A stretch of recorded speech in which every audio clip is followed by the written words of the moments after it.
Mais nous allons passer maintenant à la dernière communication par François Desroches, qui n'a pas besoin d'être présenté, surtout pas en ces murs, puisqu'il occupe la chaire consacrée au Coran. Je rappellerai simplement ces liens également avec l'étude des manuscrits, puisque François Desroches a été pensionnaire à la Bibliothèque nationale de France et s'est consacré à l'étude notamment des manuscrits coraniques, mais pas seulement, puisqu'il a produit de nombreux catalogues de manuscrits arabo-islamiques. Et vous connaissez certainement tous ces très nombreux travaux consacrés aux manuscrits du Coran et au premier Coran, les Corans palimpsestes, pour faire un lien avec la communication précédente, mais pas seulement. Et je rappellerai simplement qu'il est également membre de l'Académie des inscriptions et belles-lettres. Et donc je vais lui passer la parole pour qu'il nous éclaire sur ce titre aussi attractif que mystérieux, sur lequel je ne peux absolument rien vous dire. Et donc c'est lui qui va nous en faire l'exégèse. Merci beaucoup. Merci beaucoup pour cette introduction. Ça n'est pas non plus une allusion au début du fameux morceau d'opéra Nessun Dorma. Vous êtes tous, même si la matinée a été longue, parfaitement réveillés pour entendre ce que je vais vous dire à propos de manuscrits du Coran. Le statut particulier du texte coranique au sein des sociétés musulmanes du passé a suscité dès une époque ancienne des réflexions relatives aux exemplaires physiques dont nous pouvons nous faire une idée par les textes qui les documentent sur tel ou tel point, par exemple sur le traitement à réserver aux copies hors d'usage. La position des savants médiévaux à propos de ce que nous appelons les paratextes ne semble en revanche pas avoir donné lieu, pour ce qui est des Corans, à une présentation systématique, mais les manuscrits eux-mêmes nous permettent de nous faire une idée à ce propos, en plus de quelques remarques, c'est vrai, que nous avons conservées au détour d'un traité juridique. Le Coran, faut-il le rappeler, texte fondateur de l'islam, se trouve être le premier livre arabe, et la question souvent évoquée de traduction arabe de l'Ancien et du Nouveau Testament antérieure à l'apparition de l'islam reste un point ouvert sur lequel je ne vais pas entrer. La mise par écrit des révélations a sans doute commencé dès l'époque médinoise de la prédication, peut-être même avant, mais la codification au sens le plus littéral du terme est postérieure à 650. Le choix technique du codex trahit l'influence de traditions manuscrites proche-orientales où ce type de livre était la règle à cette époque, qu'il s'agisse du syriaque ou du copte, pour ne citer que celle-ci. Nous savons par ailleurs, par une source musulmane du 8e siècle, que des copistes chrétiens copiaient le Coran pour des commanditaires musulmans. Nous pouvons donc supposer que des pratiques relatives aux paratextes ont pu être connues par ce biais, mais la strate la plus ancienne de la tradition manuscrite arabe que nous connaissons, exclusivement formée de copies du Coran, n'en contient pas. Et d'ailleurs, elle ignore à ce moment les marges, ce qui la met hors champ pour le thème de ce colloque.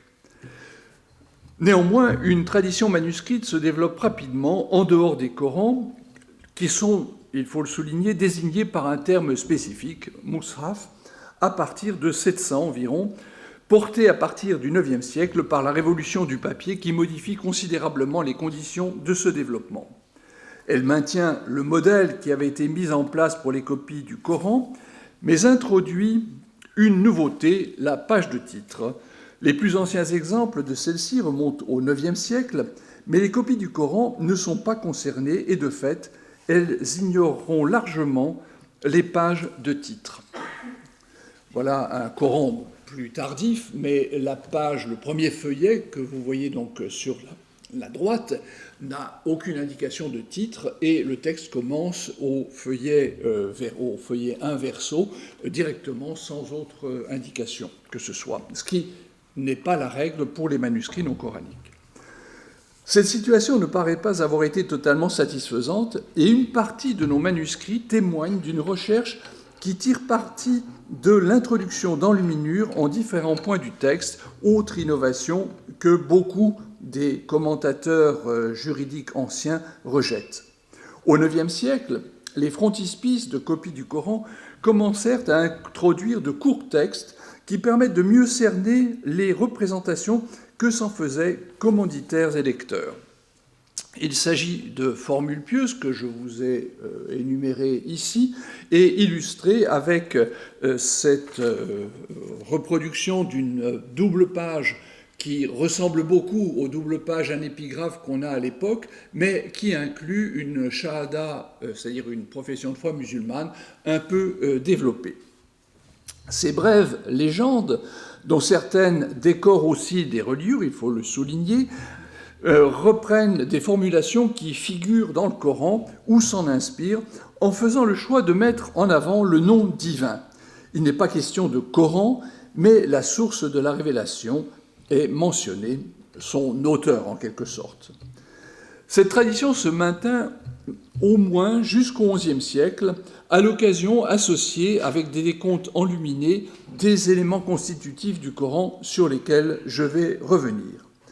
Un exemplaire, réalisé à Bagdad en 1036, n'a conservé que la seconde moitié d'une liste des beaux noms de Dieu, mais aussi deux courtes formules, Al-Mulk Lillah et Lillah, donc la royauté appartient à Dieu et appartient à Dieu tout court, ainsi d'ailleurs que la signature de l'enlumineur. Dans un manuscrit achevé en 1021, peut-être aussi à Bagdad, la moitié des deux frontispices qui ont survécu présentent le début d'un décompte des versets d'une part, ou des éléments constitutifs du Coran d'une part, certains des beaux noms et la fin de la citation Coran 3, verset 18 et début de 19. Retenons donc pour le moment uniquement les premiers. Ils placent Allah au premier plan et coïncide donc avec les exemplaires les plus anciens que nous ayons, qui remontent au IXe siècle. Une autre stratégie qui consiste à indiquer en tête de volume le décompte des éléments constitutifs du Coran, les sourates, les versets, les mots, les lettres, apparaît en concurrence ou en combinaison avec la précédente. L'allusion est alors directe. Cette information est en effet étroitement liée au contenu du manuscrit, notamment lorsque sont signalés en premier lieu des sourates ou des versets, de mots spécialisés qui renvoient exclusivement à des éléments propres au Coran. Ces données, qui font par ailleurs l'objet de traités spécialisés, n'apparaissent dans les Corans que sous forme d'enluminure, qu'il s'agisse d'un frontispice à l'intérieur duquel figure le décompte ou que la liste soit écrite en caractères dorés. En dépit de son apparence technique et du fait qu'elle semble compléter les indications relatives au nombre des versets qui figurent dans les titres des sourates, elle n'a jamais constitué une donnée indispensable au Mus'haf. L'exemple probablement le plus ancien figure sur un manuscrit qui est conservé maintenant à Istanbul et qui peut, sur la base de la paléographie, être daté de la seconde moitié du IXe siècle. Légèrement postérieur, le Coran en 28 volumes, dont l'essentiel est conservé de nos jours à Kérouan, donne cette information pour chacun des volumes de la série. Au siècle suivant, plusieurs exemples sont connus. On peut ainsi relever une copie achevée en 972, probablement en Iran, et une autre réalisée à Ispahan, donc en Iran, en 993. Quand les copies comportent une séquence de 2 frontispices ou davantage, celui qui contient ces données est placé en tête. Cette pratique semble avoir persisté au moins jusqu'au XIIe siècle. Un Coran copié à Palerme en 982-983 occupe au sein de notre corpus une place à part. Sur la double page initiale, dont vous voyez ici une moitié, un texte relativement long forme l'encadrement du champ de l'enluminure. C'est-à-dire que tout ceci, c'est en fait un texte, et également ce qui se trouve dans la vignette. Et il incorpore le colophon proprement dit, avec la mention de Palerme, et une formule pieuse en faveur du copiste et des musulmans, ainsi qu'une eulogie pour le prophète. Le texte s'achève dans la vignette, placée dans la marge de gouttière, par la citation des versets 77 à 80 de la sourate 56, dont je vous ai mis la traduction sur le côté. Sur le feuillet qui fait face, dans la vignette symétrique à la précédente, nous avons un autre texte qui consiste en une shahada, donc une profession de foi, cette fois-ci dans sa forme simple, suivie d'une déclaration anti-mutazilite sur le caractère incréé du Coran.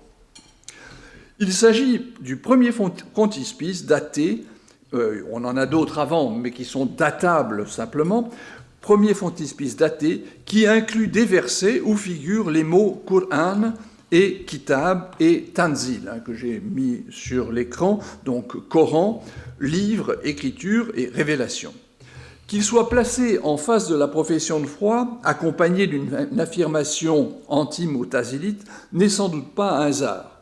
Il se pourrait que le Xe siècle ait vu s'opérer un changement de perception lorsque les adversaires des mutazilites virent leur point de vue prendre le dessus. C'est de cette période que date une nouvelle façon de faire qui allait s'imposer dans la tradition manuscrite du Coran, mais de manière limitée. À cette même époque, une transformation de cette tradition manuscrite s'amorçait. Les écritures très spécifiques qui avaient été employées jusqu'alors pour les copies du texte sacré sortaient d'usage et celles qui étaient alignées sur la pratique courante s'imposaient à leur place. En outre, le format et la reliure des Corans se conformaient à ce qui se faisait pour d'autres textes. Autrement dit, on passait du format oblong ou à l'italienne au format vertical. Dès lors, la forte identité visuelle du manuscrit coranique des 8e, 9e siècles commençait à s'estomper fortement et il devenait plus important de trouver des solutions visant à la fois à identifier ces manuscrits et à mettre en lumière tel ou tel aspect. Une page de titre aurait pu représenter une solution, mais ce type de paratexte, avec les indications fondamentales que sont le titre et le nom de l'auteur, bien qu'attesté dès le IXe siècle, ne trouve pas sa place dans le Coran et qui, visiblement, ne pouvait être traité que de la même manière que n'importe quelle autre production littéraire arabe de l'époque. Une des particularités du texte coranique est son autoréférentialité. Elle a retenu l'attention des commentateurs récents, mais était tout à fait familière aux savants médiévaux. Différents termes sont concernés, Qur'an, bien sûr, mais aussi Kitab, que j'ai mentionné, ou encore Dhikr, mais il y a comme cela toute une série de mots qui, dans le Coran, font référence au texte des révélations. Des passages où ils figurent vont dès lors s'imposer dans les copies enluminées, et je souligne dans les copies enluminées, comme un substitut de titre. Ce procédé allusif pourrait représenter une évolution de ces décomptes que j'ai signalés et qui sont attestés dès la seconde moitié du IXe siècle. Un Coran daté de 1177, qui pourrait provenir de l'Iran oriental, s'ouvre par une série de 3 enluminures, dont 2 frontispices épigraphes avec la citation de la sourate 59, versets 21 et 22, où il y a donc le mot Qur'an, je l'ai souligné, c'est en début de la citation. Le premier verset s'inscrit parfaitement dans le groupe de ces substituts de titres et rejoint la citation de la sourate 17, verset 88, dans l'expression du caractère miraculeux du Coran. Un deuxième frontispice dans ce même manuscrit enfonce en quelque sorte le clou. Il utilise le très populaire passage de la sourate 56, les versets 79 à 80, qui a connu, on le verra, un très large succès par rapport à d'autres citations coraniques contenant le mot Qur'an ou l'un de ses synonymes, au point de s'imposer peu à peu comme substitut de titre dans les exemplaires enluminés. Il est employé soit dans son intégralité, donc avec le texte que vous avez ici, soit réduit au seul verset 79, « Seul le touche les purifiés », soit plus rarement en incluant le verset 81, c'est une révélation du Seigneur des mondes qui arrive dans le dernier cartouche de cette double page initiale. Comme le montrent ces deux derniers... non, c'est pas... J'ai dû inverser ma diapositive. Voilà, c'est celui-ci où vous me croyez sur parole dans la mesure où le déchiffrement de cette inscription n'est pas forcément la chose la plus facile. Comme le montrent les deux derniers exemples, ces 4 brefs versets de taille à peu près équivalente s'adaptent particulièrement bien à la structure des frontispices, ou plutôt des cadres d'incipit des manuscrits coraniques, ce qui explique qu'ils se glissent dans cette position sur la première double page de texte. Cette situation n'est pas totalement inédite dans la tradition musulmane, de la tradition manuscrite en caractères arabes, où le titre apparaît souvent dans l'enluminure qui accompagne l'incipit. Ici, vous avez le nom de l'auteur qui est dans le bandeau initial, en haut de la page, en dessous de la basmala.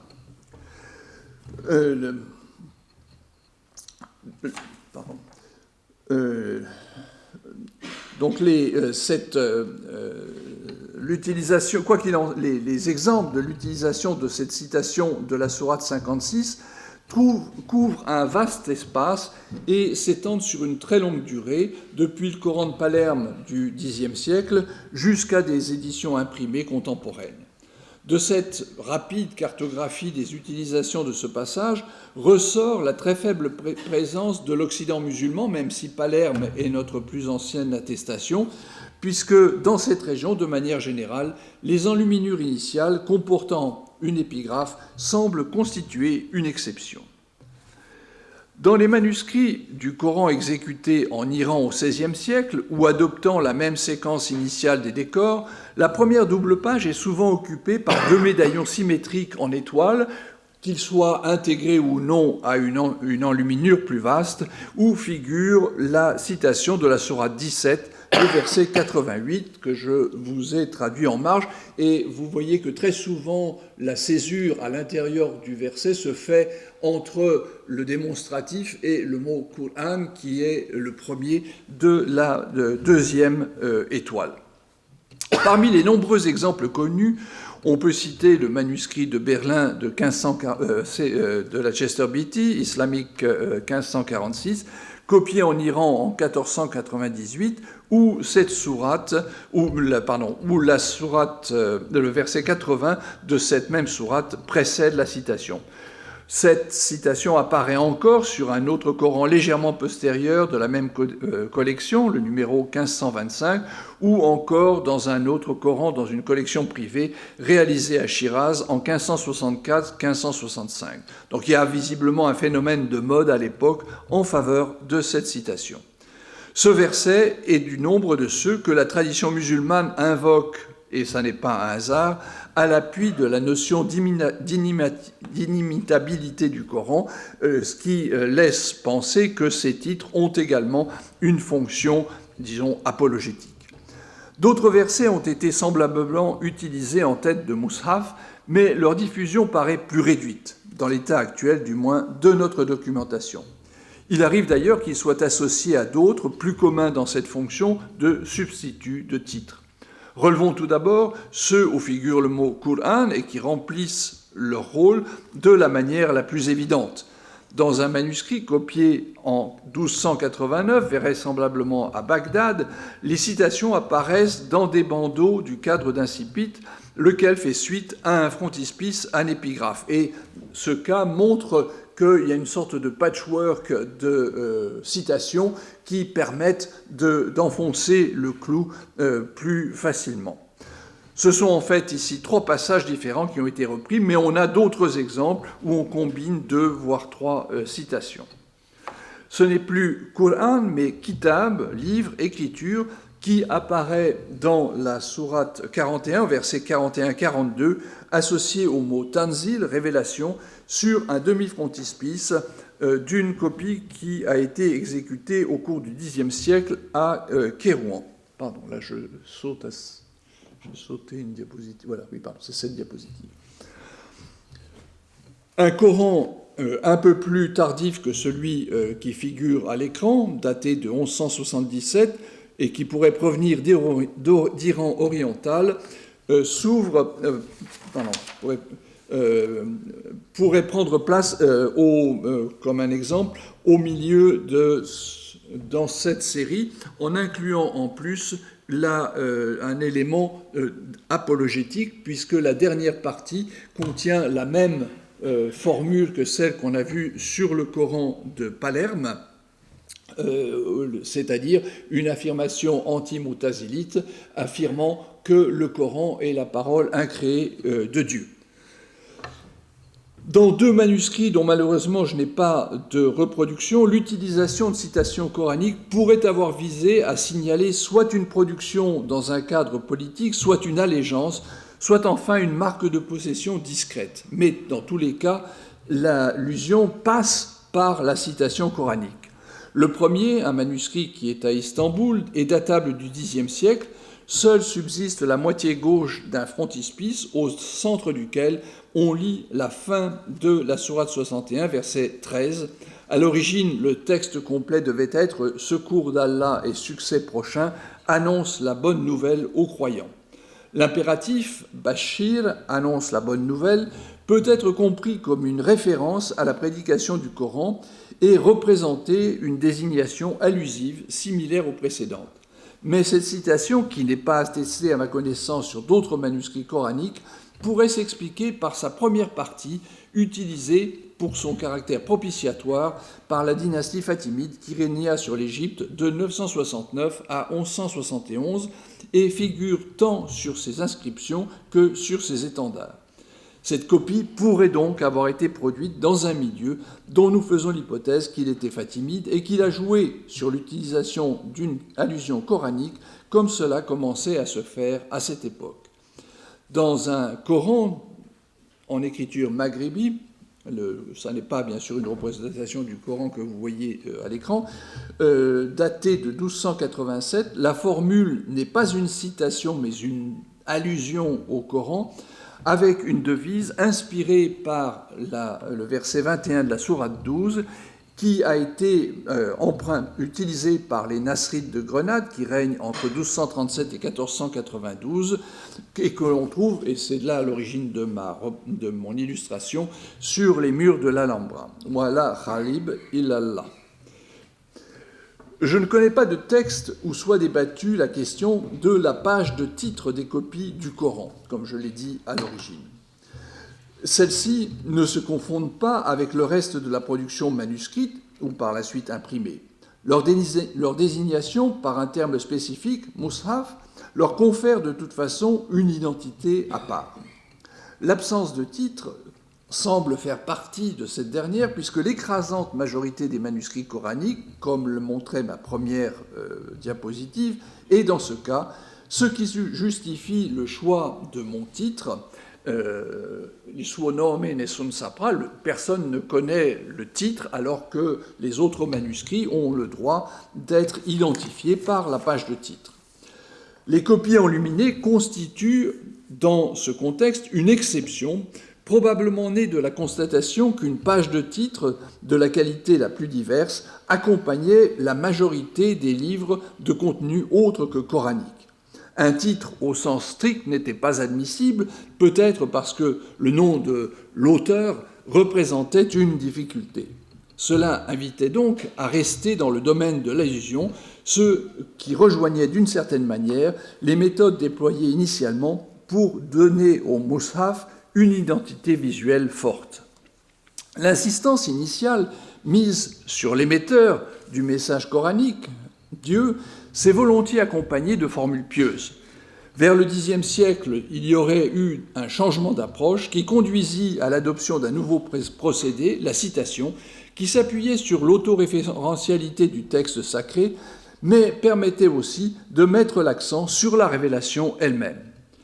Il n'est pas d'ailleurs anodin que la majorité des passages choisis commencent soit par une particule qui en arabe introduit, disons, une déclaration faite avec insistance, soit par la forme prochaine du démonstratif, qui pourrait a priori paraître superflu dans l'emploi qui est fait, mais dont la force énonciatrice convient bien à la fonction qui lui est attribuée. Le procédé allusif de la citation, par sa nature même, présentait l'avantage ou l'inconvénient d'exprimer davantage que ne l'aurait fait un titre au sens strict, puisqu'il y avait, bien sûr, toute une connotation théologique qui pouvait y être associée. Il n'est pas à exclure que l'exploitation de ces possibilités, dont nous pensons avoir trouvé des exemples dans le corpus limité utilisé pour cette intervention, ait pu favoriser ponctuellement telle citation ou telle devise. Faut-il établir un lien entre la réorientation que je crois pouvoir discerner au Xe siècle et le débat entre les Mu'tazilites et leurs adversaires ? Elle pourrait, dans une certaine mesure, expliquer le transfert de l'autoréférence interne, spécifique au texte coranique, vers sa périphérie, le paratexte, pour nommer le contenu du Mus'haf. Ces exemples ne représentent toutefois, il faut le souligner à nouveau, qu'une partie du corpus des décors figurant en tête de volume, qui reste majoritairement un épigraphe, et les copies illuminées ne formant à leur tour qu'une proportion de l'ensemble des manuscrits coraniques conservés. Ils sont particulièrement précieux dans la mesure où ils nous fournissent une clé pour comprendre ce que les musulmans de cette période reconnaissaient dans le Mus'haf et le rôle qu'ils attribuaient à ces introductions muettes que constituaient les enluminures. Cette tradition, et c'est intéressant, a survécu au passage à l'imprimé, comme le montre cette page de titre, entre guillemets, d'un Coran imprimé récemment en Turquie, qui n'est pas spécialement joli, mais enfin qui montre à quel point les formules médiévales ont eu une postérité au moment où l'imprimé, à partir du XIXe siècle, s'est imposé dans le monde musulman. Nul ne connaît son nom, mais chacun sait de quoi il s'agit. Je vous remercie.